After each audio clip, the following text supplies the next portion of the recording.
Hi, I'm Marie Hopkinson. I'm a Chinese medicine practitioner and welcome to Chinese Medicine Study Buddy. This is the series that I'm doing for students of TCM, traditional Chinese medicine. You might be an acupuncture student or a herbal medicine student, or maybe you are just a curious person that wants to know a bit more detail. You might be a regular subscriber to our channel and you just want to know a bit more about what do the organs do. And so in this series, it's about the Zheng Fu organ. So today we're looking at the lungs. I'd encourage you to go to the front of the series where I do the intro, and that'll give you some tips about how you can be a good student in Chinese medicine. And we're going to be going through the Zheng Fu. So some of these ones take a little bit longer and they might be in 2 or 3 parts, and some of them will just be in 1 part. So today we're going to just get on with the lungs. This is talking about metal lungs. And the textbook I'm using, just to give the guidance, is the old Giovanni Macchioccia, first edition, whatever. And so just the general first edition version of it. And I'm just going to be talking about, that's just to give us a list of the functions, basically. That's where I'm getting this list from. The reason why I'm using that is because lots of students use it. It's a very common text. It's what most schools are using, have been using, and probably will continue to use. But we're going to talk about some aspects of these things and just maybe start a discussion as well. So if you've got some questions or comments that you want to put them in the comments below, and let's get started. So the lungs are a metal element, and that's something to consider, I think, when you first study Chinese medicine, something to think about later on, after you've learned everything the rote learning way, is to then go back and go, okay, well, what is the relationship between metal lungs, metal large intestine? And because I think the Zheng organs that we're going to discuss in the first part of this series are discussed a lot, but sometimes we forget about the Fu organs, and that might be something that you need to think about if you're a bit more advanced in your journey of Chinese medicine as well. So what's the lungs do? Firstly, they govern qi and respiration. They control the channels and the blood vessels. I'm just reading this from this list here. They control the dispersing and descending. They regulate the water passages. They control the skin and hair. They open into the nose. And they house the corporeal soul. So we're going to go through all of those different functions today. What is governing qi and respiration? So Giovanni says this is the most important lung function since from the air, the lungs extract clean qi for the body, which then combines it with food qi from the spleen. So in the previous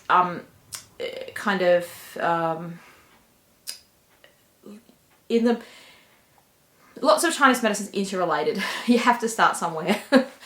So I might assume a bit of knowledge in these ones, and certainly this is much more advanced than the regular content I put out. Hence at the start I said this is for the Study Buddy series. It's aimed at TCM students, not aimed at lay people or patients, as the regular content of this channel is. So you may already be familiar with the 5 elements and with the different cycles and things like that are part of it. So one of the cycles, the spleen and stomach, the earth, is in the center because, and that's why it's considered the center. There's only 2 ways we can make nourishment for our body. One is through eating and drinking, the transformation and transportation of food and fluids. That's what the spleen does, and along with the stomach, that earth element's responsible for that. But what about the breathing? Well, that's where the lungs, and that's where this aspect comes in. So the 2 ways we can nourish our body or better benefit our body or produce everything our body needs are through these 2 functions. So breathing kind of relies on you having good oxygen to breathe in the first place. And that may be an issue with some patients or people. Maybe you've gone to a country. I mean, it's very common for Chinese medicine students to go to China to study. And now, and more than ever, there's places in China that are heavily kind of polluted. And you can notice that the density and the difficulty just in the air. But so even a person with good quality lungs can kind of be, if they're breathing in hazardous air, or maybe they're breathing in air that's polluted in some way, like they work in a factory, or like they're breathing in toxic, having toxic fumes or something like that.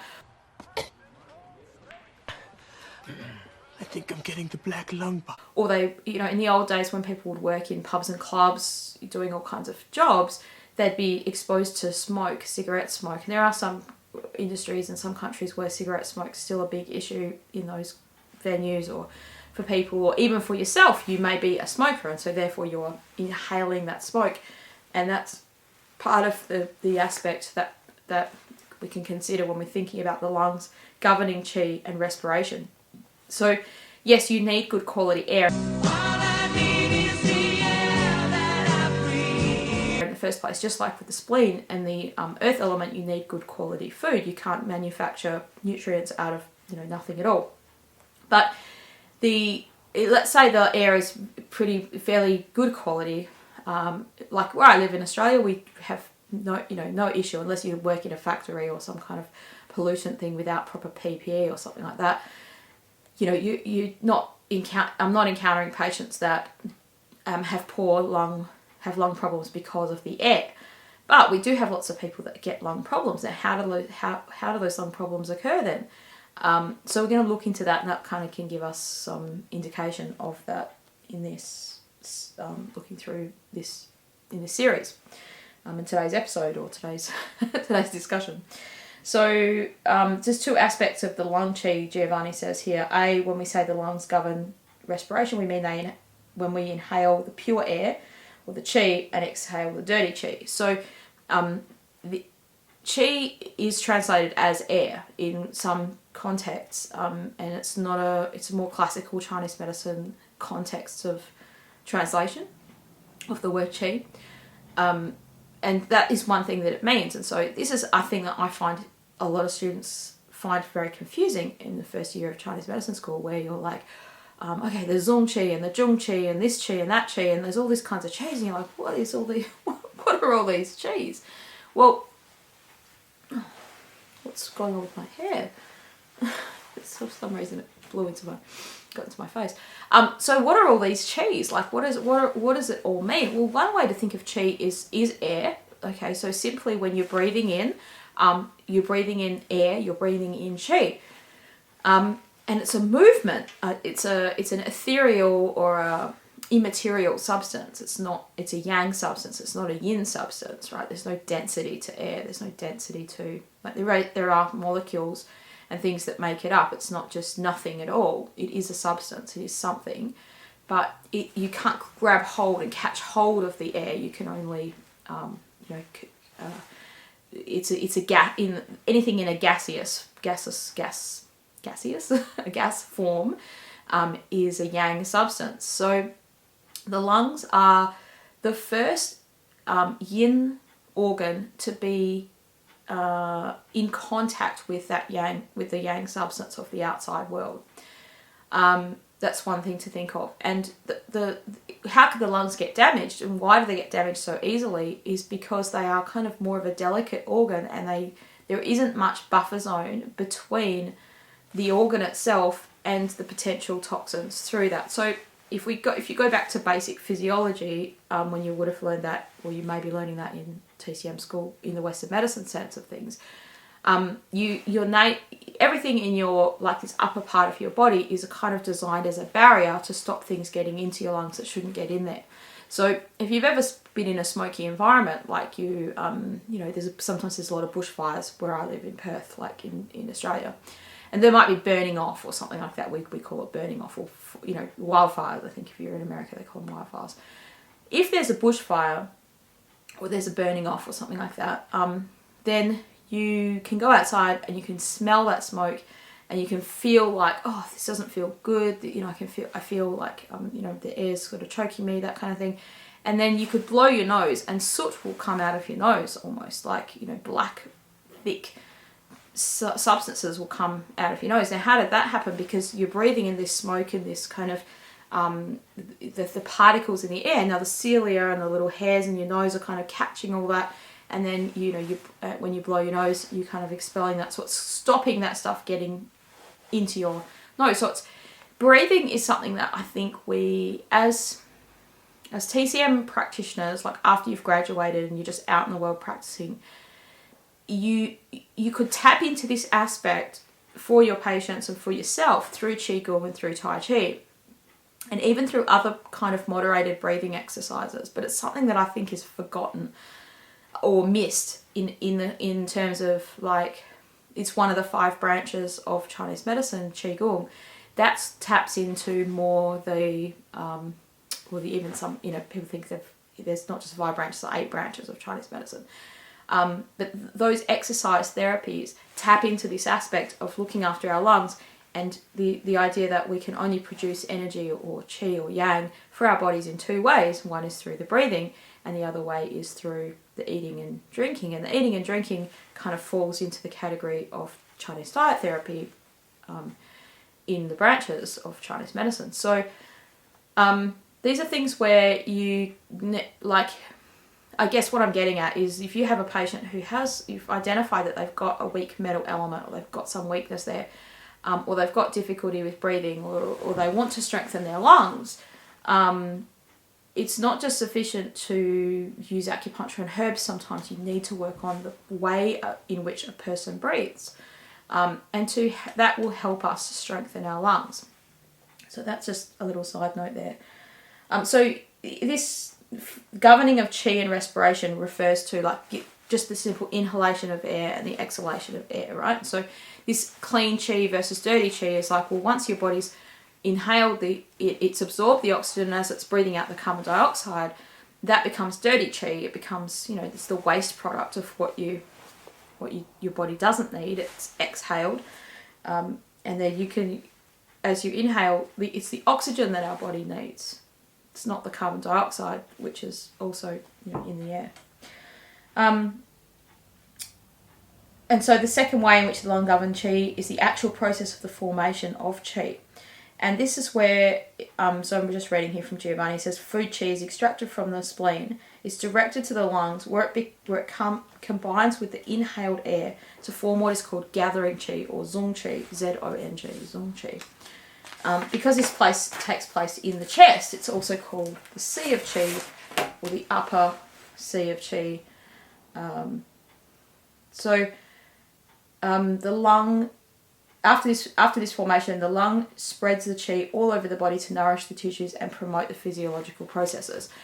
So, like, it comes back to that point of, like, there's only 2 ways that you can get yang or get qi or produce what your body needs, and comes back to the basic fundamental understanding of Chinese medicine that everything you need, your body should be able to produce that itself. The human body is designed as a self-regulating entity, if you like.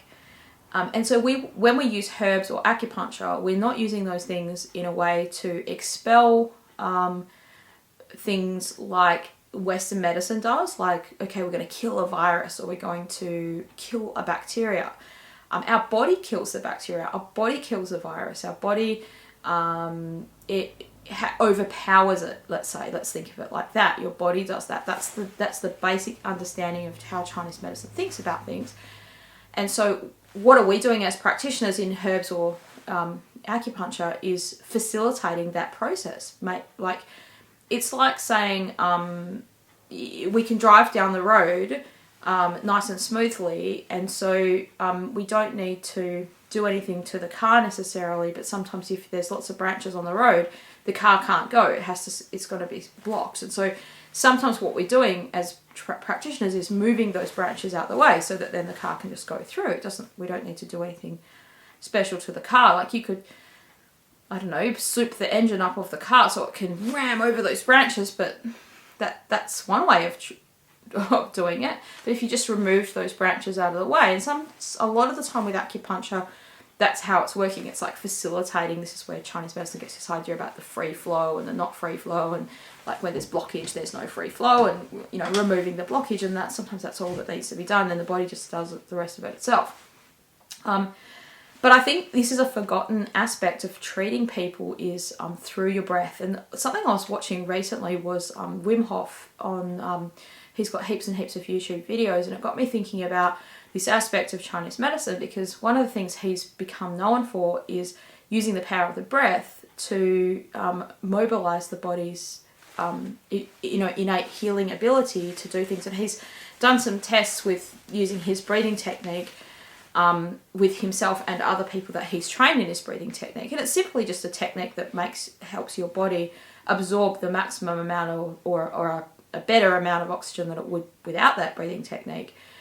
And he had himself injected with E. coli and used the fact that he's trained in this for probably years before that, and using that to to mobilize the body's healing response in order to do that without any Western medicine interventions. Monitored the whole time, gone through testing. He's made himself a voluntary lab rat, if you like, and you can watch those things online. But that got me thinking about, the power of the breath and breathing and oxygenation of our body, and how that is a yang process. And that's, as we age, that is one of the things that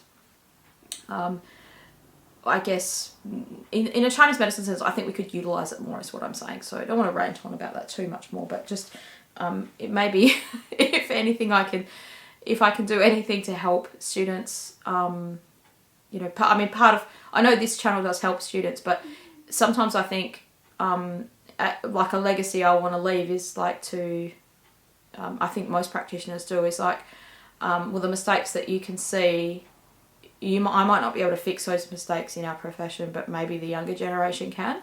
Maybe, I can only go so far, but if I mention that, then hopefully someone will take note of that, and, other people can do it as well. Yes, so moving that's governing qi and respiration, so the lungs are responsible for that. And that shouldn't be a surprise to you. It's so there's some stuff in Chinese medicine, in the Zhang Fu, is why does it do that? But some things are very obvious, it is the actual physical organ that's doing that. It's not just the Chinese medicine understanding of it.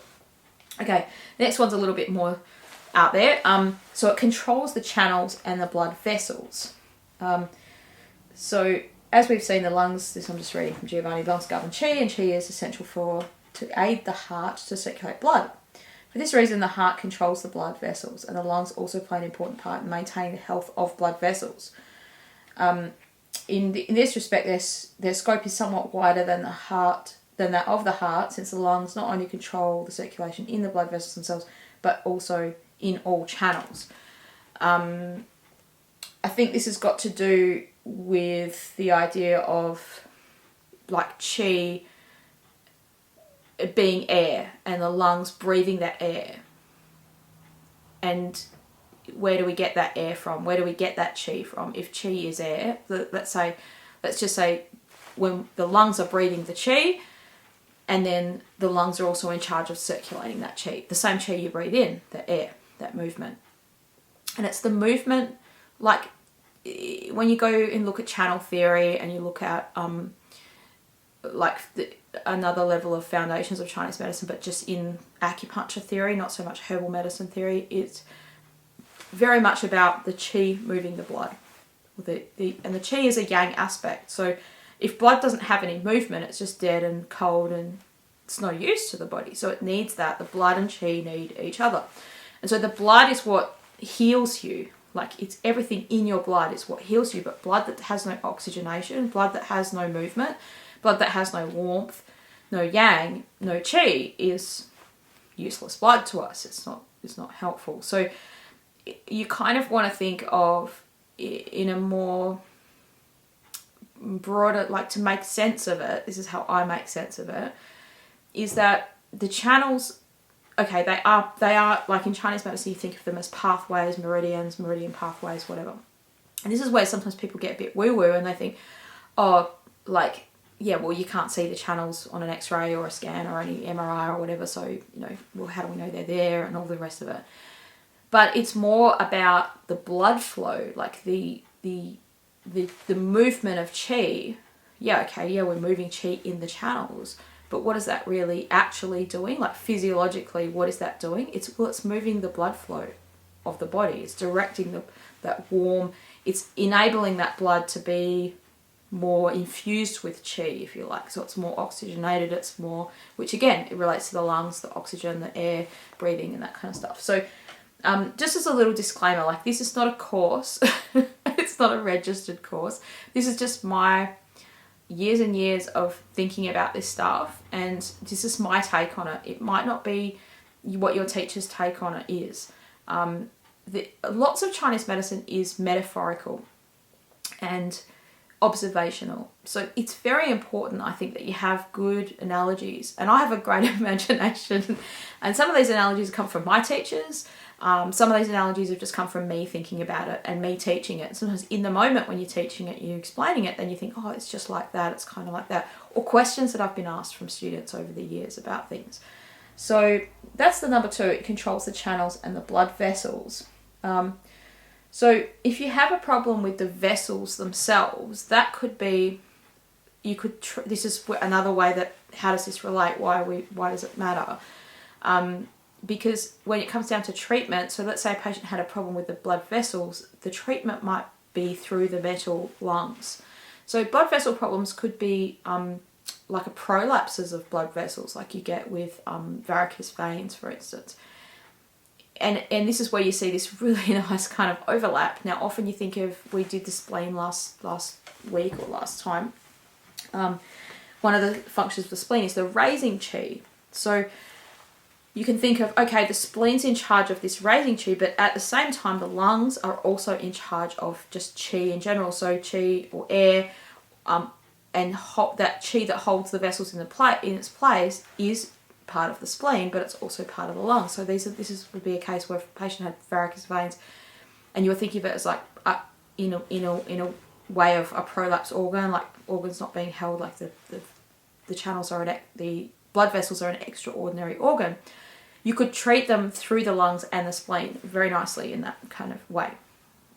Or you might look for other things to back that diagnosis up. Like you might think, okay, they have this problem, lung and spleen. Have they got any other lung problems? Have they got any other spleen defect? Like, so again, this comes back to diet and breathing. Have they got, or have they got issues with those things, or could they improve in those areas to help them in general? So Giovanni says, if lung qi is strong, then the circulation of qi and blood will be good, and the limbs will be warm. If qi is weak, lung qi is weak, qi will not be able to push the blood, and the limbs, particularly the hands, will be cold. So poor circulation is what the patients will complain of. They'll say, oh, I have poor circulation. And so quite often, another thing when I was doing these breathing techniques, I started doing that Wim Hof breathing stuff, is often, and he says this in the guided breathing things, is when you're doing it, you can feel your limbs going numb or tingly, or can feel something. You can feel this movement right out to your limbs, and very often with acupuncture, patients feel that. Now, what are you doing with acupuncture? You're not really you're not injecting any substance into their body. Let's say that for sure, right? You're just working with what their body already has. So where does that feeling come from? It's the qi. It's that movement. So you're moving the blood. The qi is moving the blood, and you're telling the qi to move by what you're doing with acupuncture, and so you're mobilizing this warm, oxygenated, healthier blood to these areas. So when that is not working well, that's when patients might complain of cold or numb or tingly kind of hands, but particularly it's more like cold hands would be the main thing here. So if there's no warm blood getting to somewhere, then they can get cold. And there could be other reasons for these things as well. It's not like if they have cold hands, they must have lung qi deficiency. That's not the case. It's not like a standalone symptom for that thing. It's just something to think about as part of that. And because there's lots of other reasons. Like blood deficiency in itself is a complex situation. How someone got blood deficient, and so often cold hands are linked to blood deficiency. And we can get into that in another thing, because that's another way of kind of thinking about that. I'm just going to grab some water there quickly.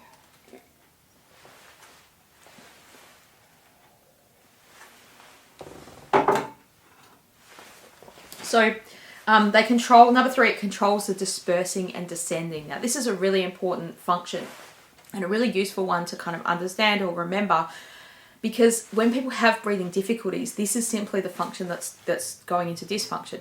So every organ has a direction of flow that it goes in, and the lungs descend.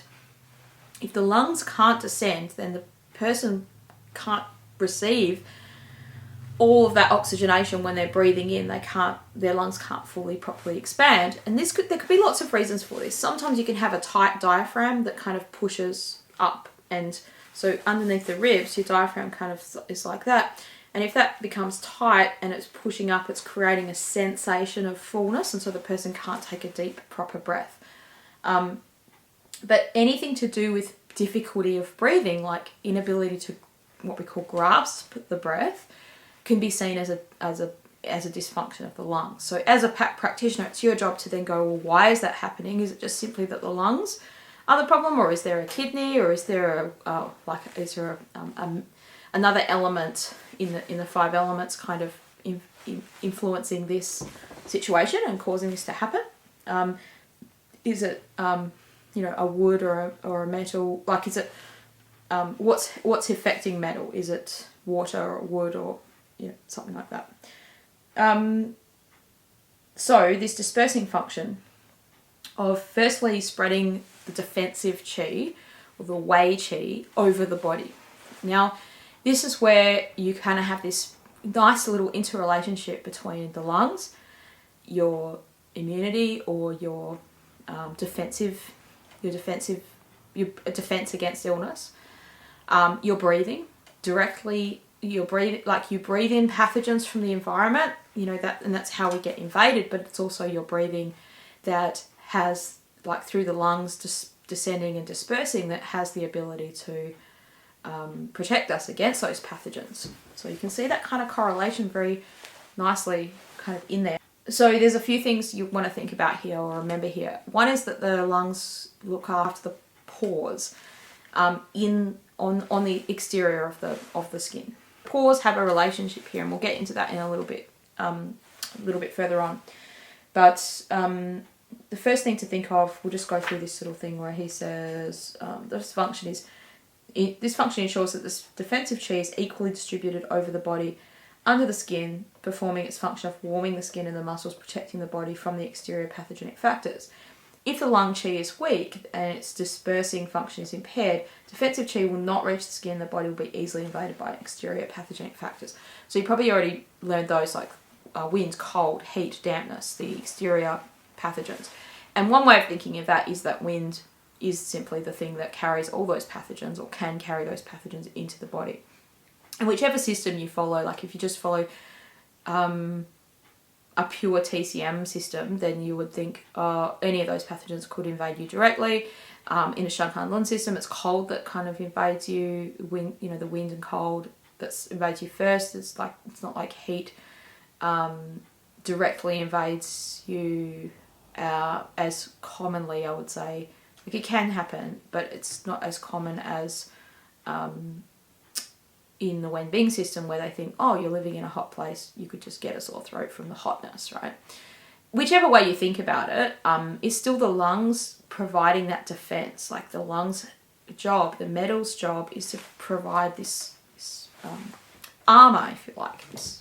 So one way of treating this, or looking at a treatment, how does this work in a treatment situation, would be if a person easily gets colds and flus all the time, you can think, well, the lungs must be weak, or the metal element must not be able to do its job of dispersing the wei qi, the defensive qi, around the body to protect it, because it seems like they get sick so easily. And again, this could be helped by breathing techniques, and helping your patients learn how to breathe properly and teaching them how to do that, or sending them somewhere where they can learn how to do that.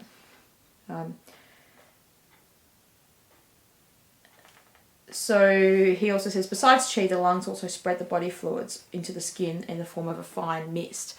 So you would have looked at, when you did the 3 jiaos, a sand jiao maybe, the upper jiao is like a fine mist. So exactly like a spray bottle, right? You have the nozzle that you can change, and that mist making nozzle is different to a direct, spraying. So that mist is like, okay, it's the same water, it's a liquid that's there, but then it's vaporized and it's kind of spread out all over the body. And that the fact that our body is constantly moisturized like that means it doesn't get dry.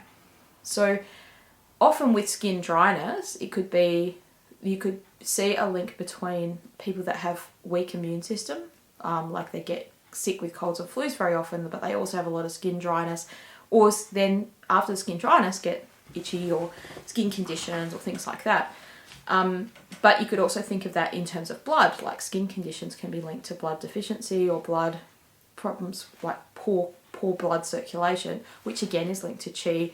So you could treat that by blood and by the lungs. So it's good to kind of remind yourself of these things, because in a treatment sense, you sometimes can come up with a diagnosis, but I think by the time you get to third or fourth year Chinese medicine school, sometimes you forget about these interrelationships about the treatment, or it helps you remind you, like when you see these points being used, like if you saw, Lia Shui lung 7 for a skin condition, you're like, oh, how does that lungs for skin, and you might have forgotten this kind of connection there. Great. So when the lung function is impaired, the condition is one of excess. The pores become blocked and there is no sweating. This happens because of an invasion of wind cold and the prevalence of cold. If a condition is one of deficiency, the pores are over-relaxed and remain open. There could be spontaneous sweating. So this is a symptom of lung qi deficiency, like what's called spontaneous sweating, particularly on the face. And what you'll find when people are lung qi deficient is they have shortness of breath. They just, panting. And this is linked to when you're overweight and you're unfit, you kind of, you can get out of breath more easily. Like the less fit you are, and the more overweight you are, and the more your body has to exert itself, it's harder to move around and things like that. And so sometimes you'll find people that are very overweight, they get very kind of bright, shiny faces because they are sweating all the time and their pores are open. So you want ultimately you want the body to have the ability to open the pores and close the pores when it needs to, right? You don't want the pores to be so tightly shut that you can't sweat should you need to do that. And the sweating is a function of your body releasing heat that's there. Now, it might be needing to release heat because it's getting a fever, and then it's sweating because of that. Or it might be getting overheated regularly, and so then the person's sweating all the time because they are actually like overheating from a deficiency of their body. And that's another aspect, but sweating in itself can be related to this lung qi.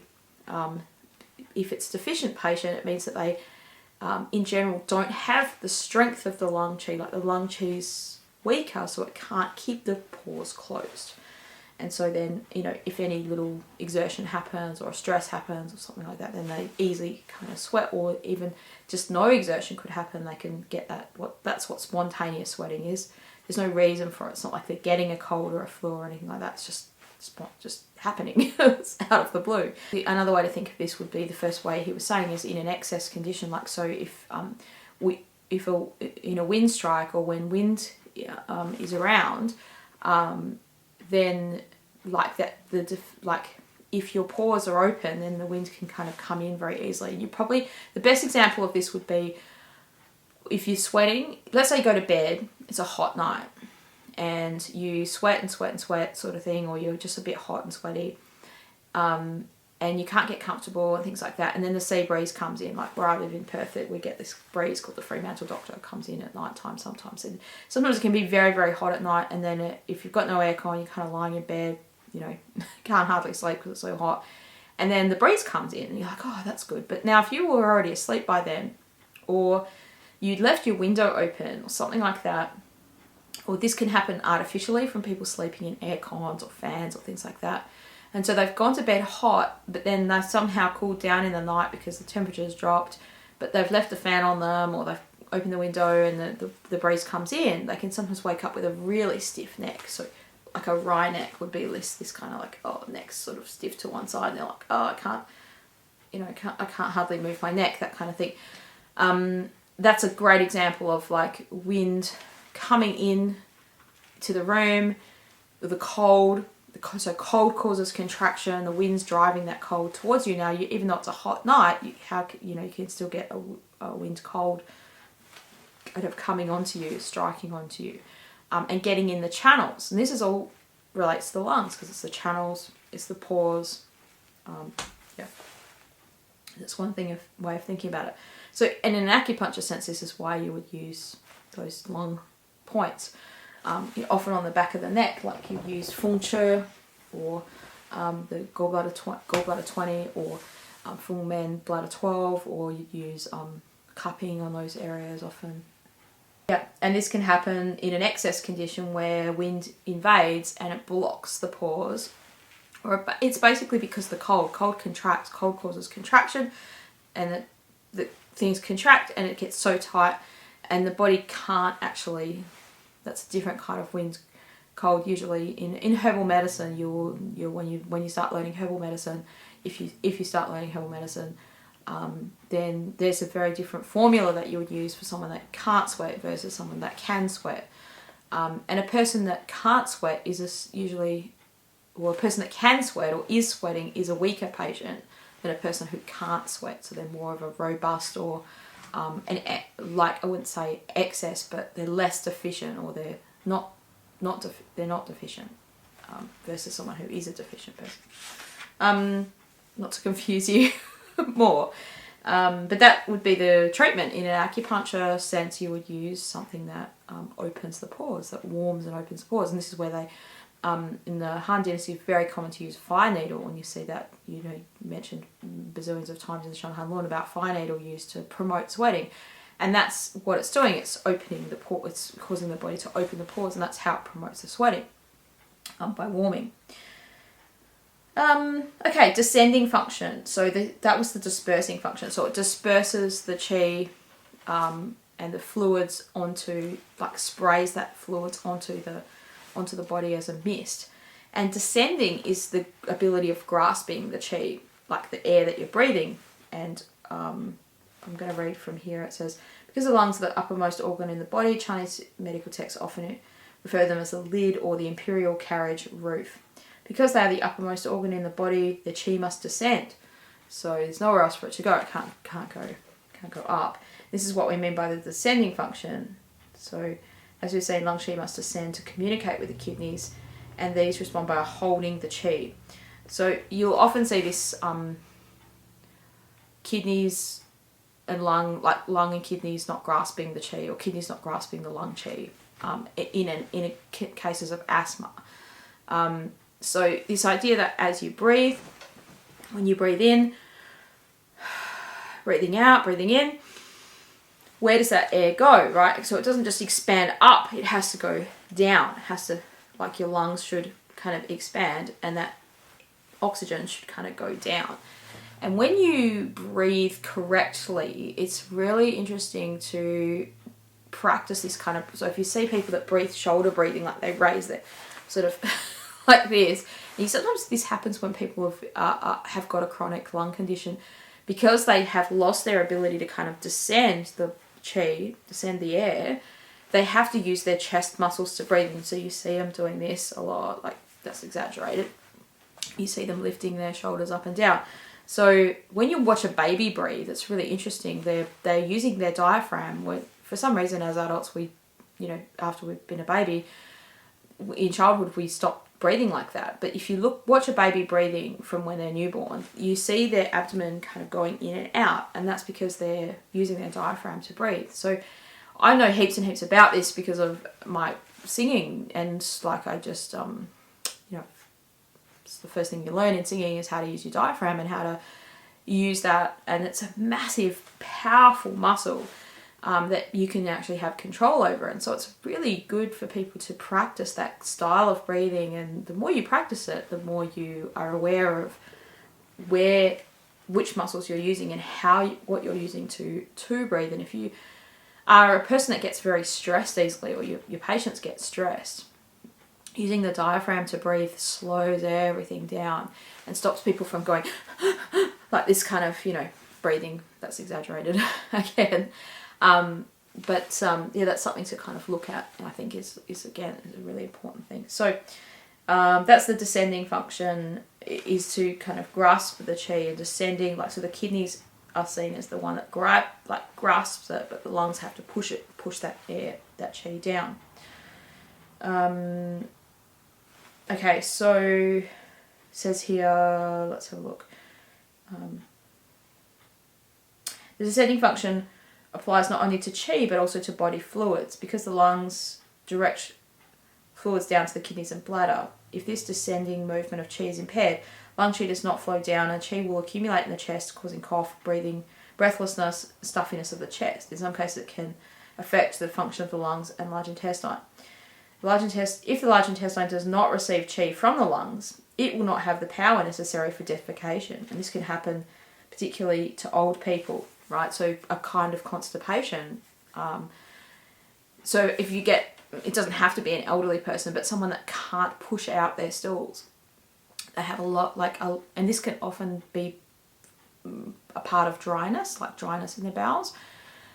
So they push and push and push, and there's lots of work to go, and then they think, well, but I can hardly go. There's these sort of dry, pebbly stools coming out, and so you can think of the lungs and the metal element, lung and large intestine. This is this correlation between the two of like maybe the metal element isn't dispersing the fluids properly, and that's also then affecting the metal dryness aspect, giving the large intestine making dryness in there, but also that because there's deficiency, there's not that the metal doesn't have the ability to push the stools out, like to actually do the job of defecation properly. And this again says in certain cases the impairment of the lungs descending function can also cause urinary retention, particularly again in old people. Why does it happen in old people? Because as we age, we lose our function, we lose our yang, we lose our, that things are wearing out, and it depends on also what else people have done in their life to maybe hasten that process. Okay, so the lungs, the role of the lungs dispersing and descending can also be summarised as follows. A, it ensures the entering and exiting of qi, ensuring the free movement of qi, regulating breathing and exchange of qi between the body and the environment. B, ensuring all organs receive the necessary nourishment of qi, blood and body fluids, preventing the fluids from accumulating and stagnating, and C, preventing the scattering and exhaustion of lung qi. So I hope this video has been useful and helpful to you. Thank you so much for people that have been commenting, and that helps me if this is helping you, and helps me to know that it's helping you. And if you have particular questions or other things you'd like me to talk about, I'll endeavour to answer them, to do that. I'm working my way through the Zung Fu, and then after that I'm open to ideas for the Study Buddy series that we're doing now. So if you've got an idea of something you'd like to talk about, this is much more detailed, and this is how I would talk to my students in a class. But I'm just kind of ad-libbing a little bit here in these ones, so it's kind of Marie style of Study Buddy. So yeah, I hope this has been useful and helpful to you, and I look forward to seeing you again on the next video soon. Thank you.